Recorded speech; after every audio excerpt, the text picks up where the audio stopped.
અગાઉના વિડીયોમાં આપણે સંવૃત્તાના ગુણધર્મને જોયો. હવે આ વિડીયોમાં આપણે ક્રમનો ગુણધર્મ જોઈએ. ક્રમનો ગુણધર્મ આપણે પ્રાકૃતિક સંખ્યાઓ, પૂર્ણ સંખ્યાઓ, પૂર્ણાંક સંખ્યાઓ અને સમય સંખ્યાઓ માટે જોવાનો છે. એમાં સરવાળા, બાદબાકી, ગુણાકાર અને ભાગાકાર આ 4 ક્રિયાઓ માટે ક્રમના ગુણધર્મને આપણે જોવાનો છે. હવે ક્રમનો ગુણધર્મ એટલે શું? દાખલા તરીકે હું એક સંખ્યા લઉં 3 અને એનો સરવાળો કરું 2 સાથે. હવે આનો જવાબ મળશે 5. હવે હું આ 2ને અહીંયા પ્રથમ સ્થાને લખું અને 3ને અહીંયા બીજા સ્થાને લખું, એટલે કે 2ને પ્રથમ લખું અને 3ને પછી લખું, તો પણ આનો જવાબ મળશે 5. જો આ રીતે સંખ્યાઓના ક્રમ બદલવાથી જો એક જ સરખો જવાબ મળે, અહીંયા જોઈ શકાય છે કે 5 5 મળે છે, તો એ રીતે એક જ સરખો જવાબ મળે તો એવું કહેવાય કે સરવાળા માટે ક્રમના ગુણધર્મનું પાલન થાય છે. અને જો જવાબ અલગ અલગ મળે તો એવું કહેવાય કે ક્રમના ગુણધર્મનું પાલન થતું નથી. તો આ રીતે આપણે આગળ જોઈએ. સૌપ્રથમ આપણે પ્રાકૃતિક સંખ્યાઓ માટે સરવાળાની ક્રિયા માટે ક્રમના ગુણધર્મને ચેક કરીએ. તો હું 2 પ્રાકૃતિક સંખ્યાઓ લખું છું, 4 અને 3. આ બંનેનો સરવાળો મળશે 7. હવે 3ને અહીં પ્રથમ સ્થાને લખું અને 4ને બીજા સ્થાને લખું, એટલે કે 3 + 4, તો પણ એનો જવાબ મળશે 7.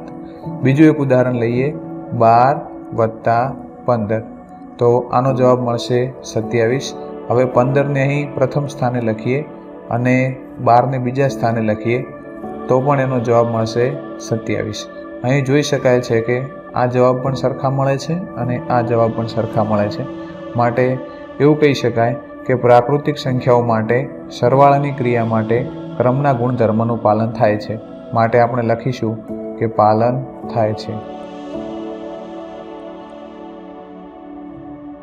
હવે આપણે બાદબાકી માટે ક્રમનો ગુણધર્મ ચેક કરીએ. હું એક સંખ્યા લઉં છું 15 અને એમાંથી 5ને બાદ કરું છું, તો એનો જવાબ મળશે 10. હવે હું અહીંયા 5ને પ્રથમ સ્થાને લખું અને 15ને બીજા સ્થાને લખું, તો હવે મને આનો જવાબ મળશે -10. કારણ કે અહીં +5 છે અને અહીં -15 છે, એટલે બાદબાકી થશે. અહીં નાની સંખ્યામાંથી મોટી સંખ્યા બાદ થશે, એટલે જવાબ ઋણ મળશે. હવે અહીં જોઈ શકાય છે કે +10 અને -10, એટલે કે બંને જવાબ અલગ અલગ છે. માટે અહીં ક્રમના ગુણધર્મનું પાલન થતું નથી. હવે જ્યારે કોઈ પણ ગુણધર્મમાં પાલન થતું નહીં હોય ત્યારે આપણે ફક્ત એક જ ઉદાહરણ જોઈશું. તેમાં બીજા ઉદાહરણ લઈ ચેક કરવાની જરૂર રહેતી નથી. હવે આપણે ગુણાકારના ગુણધર્મ માટે ચેક કરીએ.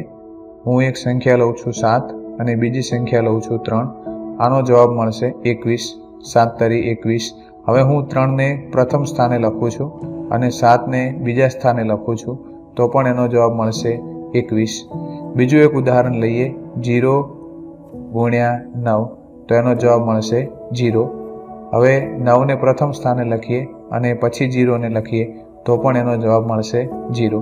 અહીં આ બંને જવાબ સરખા મળે છે અને આ બંને જવાબ પણ સરખા મળે છે. માટે એવું કહી શકાય કે પ્રાકૃતિક સંખ્યાઓ માટે ગુણાકારની ક્રિયા માટે ક્રમના ગુણધર્મનું પાલન થાય છે. માટે આપણે અહીં લખીશું કે પાલન થાય છે. હવે પ્રાકૃતિક સંખ્યાઓ માટે ભાગાકારના ગુણધર્મ માટે ક્રમનો ગુણધર્મ જોઈએ. હું એક સંખ્યા લઉં છું 8 અને એનો 4 વડે ભાગાકાર કરું છું, તો મને એનો જવાબ મળશે 2. હવે હું આ 4ને પ્રથમ સ્થાને લખું અને એનો ભાગાકાર 8 વડે કરું, તો મને એનો જવાબ મળશે 1/2. અહીં 4/8 કરવાથી આપણને જવાબ 1/2 મળશે. હવે અહીં જોઈ શકાય છે કે આ 2 મળે છે અને આ 1/2 મળે છે, એટલે કે આ બંને જવાબ સરખા નથી. માટે અહીં એવું કહી શકાય કે ક્રમના ગુણધર્મનું પાલન થતું નથી. માટે આપણે લખીશું કે પાલન થતું નથી. હવે પૂર્ણ સંખ્યાઓ માટે સરવાળાની ક્રિયા માટે ક્રમના ગુણધર્મને જોઈએ. હું એક પૂર્ણ સંખ્યા લઉં છું 0 અને એનો સરવાળો બીજી એક પૂર્ણ સંખ્યા 8 વડે કરું છું, તો એનો જવાબ મળશે 8. હવે હું 8ને અહીંયા પ્રથમ સ્થાને લખું અને પછી 0ને લખું, તો પણ મને જવાબ મળશે 8. વધુ એક ઉદાહરણ લઈએ. એક પૂર્ણ સંખ્યા લઉં 12 અને બીજી એક પૂર્ણ સંખ્યા લઉં 10, તો એનો જવાબ મળશે 22. હવે અહીંયા 10ને પ્રથમ સ્થાને લખું અને 12ને બીજા સ્થાને લખું, તો પણ એનો જવાબ મળશે 22। તો અહીંયા જોઈ શકાય છે કે અહીંયા બંને જવાબ સરખા મળે છે અને અહીંયા પણ બંને જવાબ સરખા મળે છે. માટે એવું કહી શકાય કે પૂર્ણ સંખ્યાઓ માટે સરવાળાની ક્રિયા માટે ક્રમના ગુણધર્મનું પાલન થાય છે. માટે અહીં આપણે લખીશું કે પાલન થાય છે. હવે બાદબાકી માટે ક્રમનો ગુણધર્મ જોઈએ. હું એક પૂર્ણ સંખ્યા લઉં 10 અને એમાંથી હું 7ને બાદ કરું તો જવાબ મળશે 3. હવે 7ને પ્રથમ સ્થાને લખું અને એમાંથી 10ને બાદ કરું તો મને જવાબ મળશે -3. અહીં +7 અને -10 એટલે કે નાની સંખ્યામાંથી મોટી સંખ્યા બાદ થશે એટલા માટે અહીં ઋણ જવાબ મળશે. અહીં જોઈ શકાય છે કે આ +3 છે અને આ -3 એટલે કે બંને જવાબ અલગ છે. માટે એવું કહી શકાય કે પૂર્ણ સંખ્યાઓ માટે બાદબાકીની ક્રિયા માટે ક્રમના ગુણધર્મનું પાલન થતું નથી. માટે અહીં લખીશું કે પાલન થતું નથી. હવે પૂર્ણ સંખ્યાઓ માટે ગુણાકાર માટે ક્રમના ગુણધર્મને જોઈએ. હું એક પૂર્ણ સંખ્યા લઉં 10 અને એનો ગુણાકાર બીજી પૂર્ણ સંખ્યા 2 વડે કરું તો એનો જવાબ મળશે 20. હવે અહીં 2ને પ્રથમ સ્થાને લખું અને 10ને બીજા ક્રમે લખું તો પણ એનો જવાબ મળશે 20. હવે બીજું એક ઉદાહરણ લઈએ, 0 × 5 તો એનો જવાબ મળશે 0. હવે 5ને અહીંયા પ્રથમ સ્થાને લખીએ અને 0ને બીજા સ્થાને લખીએ તો પણ એનો જવાબ મળશે 0. 5 × 0 એટલે 0. તો અહીં જોઈ શકાય છે કે આ બંને જવાબ સરખા મળે છે, આ બંને જવાબ પણ સરખા મળે છે. માટે એવું કહી શકાય કે પૂર્ણ સંખ્યાઓ માટે ગુણાકારની ક્રિયા માટે ક્રમના ગુણધર્મનું પાલન થાય છે. એટલા માટે અહીં લખીશું કે પાલન થાય છે. હવે ભાગાકાર માટે ક્રમના ગુણધર્મને ચેક કરીએ. તો હું એક પૂર્ણ સંખ્યા લઉં છું 18 અને એનો ભાગાકાર કરું છું 6 વડે. અહીં 6 તરી 18 એટલે કે અહીં જવાબ મળશે 3. હવે આ જ સંખ્યાના ક્રમ બદલી નાખીએ એટલે કે 6ને પ્રથમ લખીએ અને એનો ભાગાકાર કરીએ 18 વડે તો અહીં છેદ ઉડશે. 6 તરી 18 એટલે કે છેદમાં 3 આવશે એટલે અહીં જવાબ મળશે 1/3. અહીં જવાબ મળ્યો 3 અને અહીં 1/3 એટલે કે આ બંને જવાબ અલગ મળે છે. માટે એવું કહી શકાય કે પૂર્ણ સંખ્યાઓ માટે ભાગાકારની ક્રિયા માટે ક્રમના ગુણધર્મનું પાલન થતું નથી. એટલે અહીં આપણે લખીશું કે પાલન થતું નથી. હવે પૂર્ણાંક સંખ્યાઓ માટે સરવાળાની ક્રિયા માટે ક્રમના ગુણધર્મને જોઈએ. હું એક પૂર્ણાંક સંખ્યા લખું છું 8 અને એનો સરવાળો કરું છું 12 વડે તો મને જવાબ મળશે 20. હવે 12ને પ્રથમ લખું અને 8ને બીજા ક્રમે લખું તો પણ એનો જવાબ મળશે 20. વધુ એક ઉદાહરણ લઈએ, 0 + 15 આનો જવાબ મળશે 15. હવે 15ને પ્રથમ સ્થાને લખું અને 0ને બીજા સ્થાને લખું તો પણ જવાબ મળશે 15. હજી પૂર્ણાંક સંખ્યાઓમાં અહીંયા આપણે જોઈ શકીએ છીએ કે ઋણ સંખ્યાઓ આવે છે. તો એનું એક વધુ ઉદાહરણ લઈએ. તો હું એક સંખ્યા લઉં છું -3 અને એનો સરવાળો કરું -9 સાથે. હવે અહીં -3 એમના એમ અને અહીં પ્લસ અને માઇનસ આ બંને પ્લસ માઇનસના માઇનસ વધશે એટલે કે -9. હવે જ્યારે ઋણ હોય ત્યારે સરવાળો થશે. 9 ને 3 12 અને અહીં મોટા પદની નિશાની એટલે કે 9 આગળની નિશાની જવાબમાં આવશે એટલે જવાબ મળશે -12. હવે હું આ 9ને અહીં પ્રથમ ક્રમે લખું અને 3ને બીજા ક્રમે લખું એટલે કે -9ને હું પ્રથમ લખું અને -3ને બીજા સ્થાને લખું અને હવે સરવાળો કરું તો અહીં -9 એમ જ રહેશે. અહીં પ્લસ અને માઇનસ એમાંથી -3 વધશે. હવે ઋણ પ્લસ થશે એટલે કે 9 ને 3 12 અને એમાં મોટા પદની નિશાની આવશે એટલે કે -12 જવાબ મળશે. તો આ રીતે અહીં પણ બંને જવાબ સરખા, અહીંયા પણ સરખા જવાબ મળે છે અને અહીં પણ સરખા જવાબ મળે છે. એટલે પૂર્ણાંક સંખ્યાઓ માટે સરવાળાની ક્રિયા માટે ક્રમના ગુણધર્મનું પાલન થાય છે એવું કહી શકાય. એટલે આપણે લખીશું કે પાલન થાય છે. હવે બાદબાકી માટે ક્રમના ગુણધર્મને ચેક કરીએ. હું એક પૂર્ણાંક સંખ્યા લઉં છું 20 અને એમાંથી 0ને બાદ કરીએ તો અહીં જવાબ મળશે 20. હવે અહીં 0ને આગળ લખીએ અને 20ને બીજા નંબરે લખીએ એટલે કે બીજા ક્રમે લખીએ તો જવાબ મળશે -20. તો અહીં જોઈ શકાય છે કે અહીંયા 20 મળે છે અને અહીંયા -20 મળે છે, એટલે બંને જવાબ અલગ છે. માટે એવું કહી શકાય કે પૂર્ણાંક સંખ્યાઓ માટે બાદબાકીની ક્રિયા માટે ક્રમના ગુણધર્મનું પાલન થતું નથી. માટે અહીં લખીશું કે પાલન થતું નથી. હવે પૂર્ણાંક સંખ્યાઓમાં ગુણાકારની ક્રિયા માટે ક્રમના ગુણધર્મને જોઈએ. હું એક પૂર્ણાંક સંખ્યા લઉં છું 4 અને એનો ગુણાકાર કરું છું 5 વડે, તો એનો જવાબ મળશે 20. હવે 5ને અહીં પ્રથમ સ્થાને લખીએ અને 4ને બીજા ક્રમે લખીએ તો પણ એનો જવાબ મળશે 20. વધુ એક ઉદાહરણ લઈએ. હવે ઋણ સંખ્યાનું ઉદાહરણ લઈએ. -3 અને એનો ગુણાકાર હું કરું છું +15 વડે, તો અહીં જવાબ મળશે -45. હવે હું 15ને પ્રથમ ક્રમે લખું અને -3ને બીજા ક્રમે લખું તો પણ જવાબ મળશે -45. હજી એક વધારે ઉદાહરણ લખીએ. બંને ઋણ સંખ્યાઓ લઈએ. -5 અને એનો ગુણાકાર કરીએ -15 વડે, તો અહીં જવાબ મળશે 75. અહીં માઇનસ પ્લસ થઈ જશે, એટલે કે +75 મળશે. હવે હું 15ને પહેલાં લખું એટલે -15 અને 5ને અહીં બીજા ક્રમે લખું એટલે -5. હવે અહીં પણ 75 જવાબ મળશે અને માઇનસ પ્લસ થઈ જશે. અહીં જોઈ શકાય છે કે આ જવાબ પણ સરખા મળે છે, અહીં આ પણ જવાબ સરખા મળે છે અને અહીં 75 જવાબ પણ સરખા મળે છે.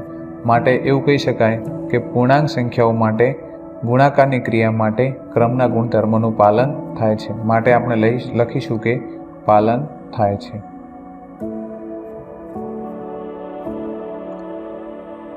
હવે પૂર્ણાંક સંખ્યાઓ માટે ભાગાકારની ક્રિયા માટે ક્રમના ગુણધર્મને જોઈએ. તો હું સૌપ્રથમ એક પૂર્ણાંક સંખ્યા લઉં છું 50 અને એનો ભાગાકાર કરું છું 10 વડે. અહીં છેદ ઉડશે 10 × 50 એટલે જવાબ મળશે 5. હવે હું 10ને પ્રથમ નંબરમાં લખું છું અને 50ને બીજા ક્રમે લખું છું.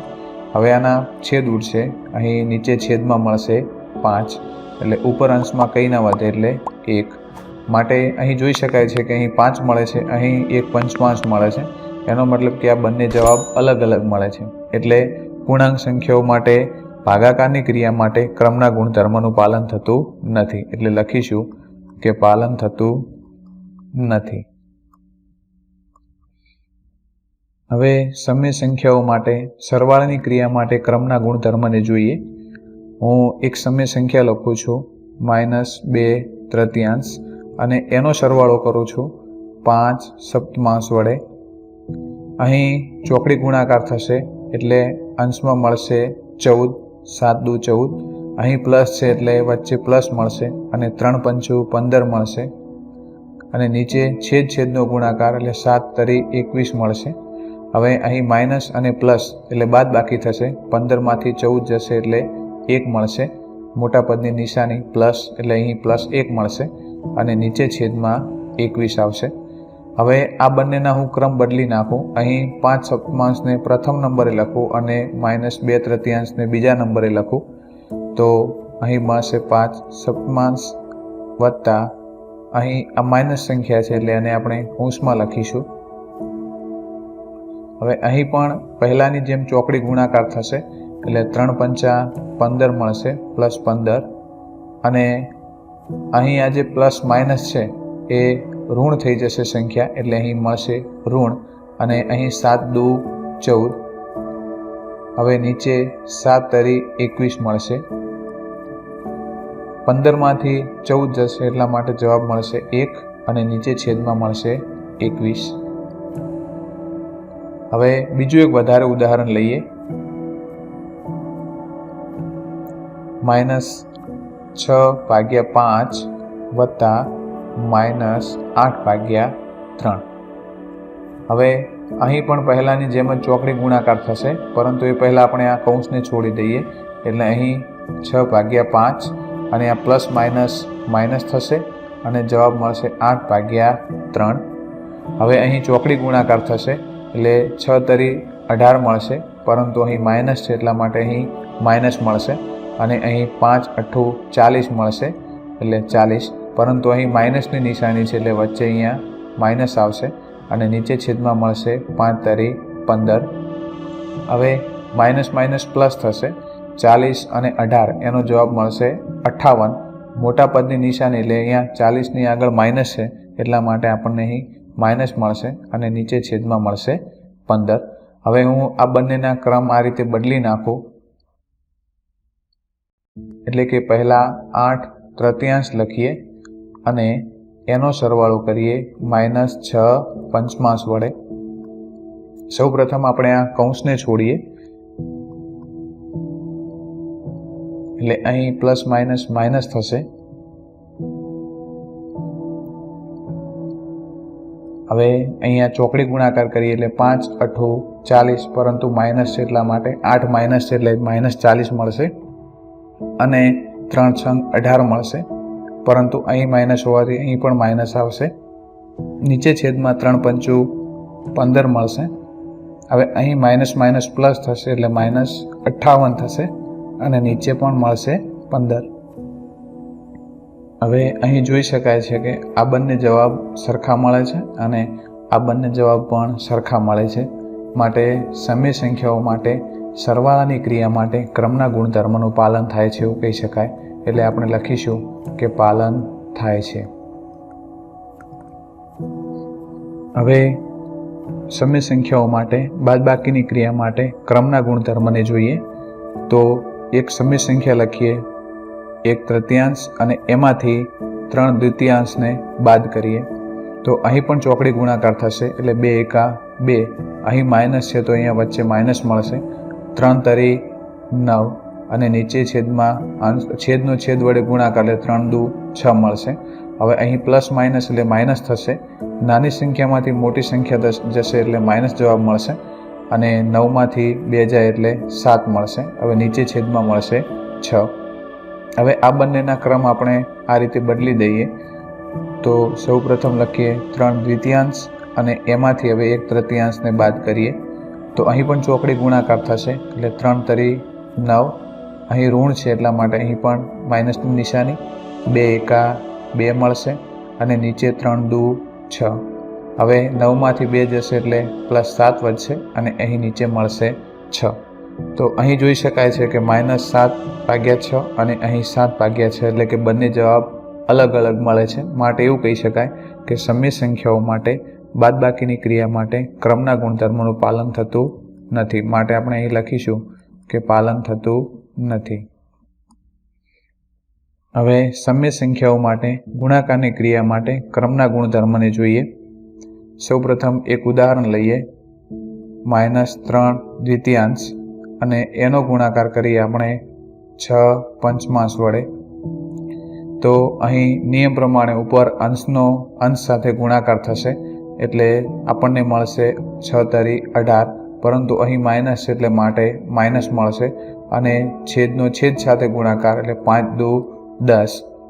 હવે અહીં હજી છેદ ઉડશે, અહીં 18ના ભાગ પાડીએ તો મળશે -9×2 = 18, 9×2 = 18 અને માઇનસ એટલા માટે માઇનસ અને નીચે છેદમાં મળશે 5×2 = 10. હવે અહીં 2 નીકળી જશે એટલા માટે આપણને જવાબ મળશે 9/5 ઋણ. હવે આને ક્રમ બદલી દઈએ, અહીં આને પ્રથમ ક્રમે લખીએ અને આને બીજા ક્રમે લખીએ એટલે 6/5 ગુણ્યા -3/2. હવે અહીં પણ ઉપર અંશનો અંશ સાથે ગુણાકાર એટલે 6×18 મળશે, માઇનસ છે એટલા માટે માઇનસ અને અહીં 5×2 = 10. હવે આનો પણ છેદ ઉડશે અને આપણને જવાબ મળશે -9/5. એટલે કે આ બંનેના જવાબ એક જ સરખા મળે છે. એટલે હજી એક વધારે ઉદાહરણ લઈએ, -7/2 એનો ગુણાકાર કરીએ આપણે 5/3 વડે.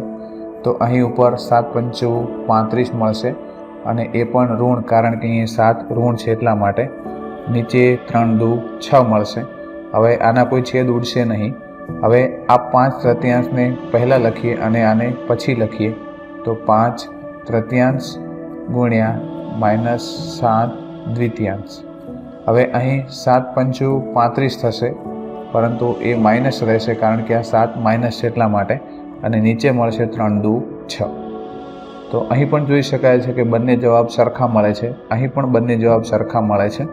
માટે સમય સંખ્યાઓ માટે ગુણાકારની ક્રિયા માટે ક્રમના ગુણધર્મનું પાલન થાય છે એવું કહી શકાય. માટે આપણે લખીશું કે પાલન થાય છે. હવે ભાગાકારની ક્રિયા માટે ક્રમના ગુણધર્મને જોઈએ.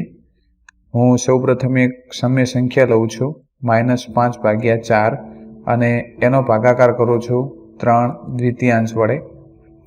તો અહીં સૌપ્રથમ આપણે આને સાદુરૂપ આપવા માટે આ ભાગાકારની નિશાની આપણે ગુણાકારમાં ફેરવીએ.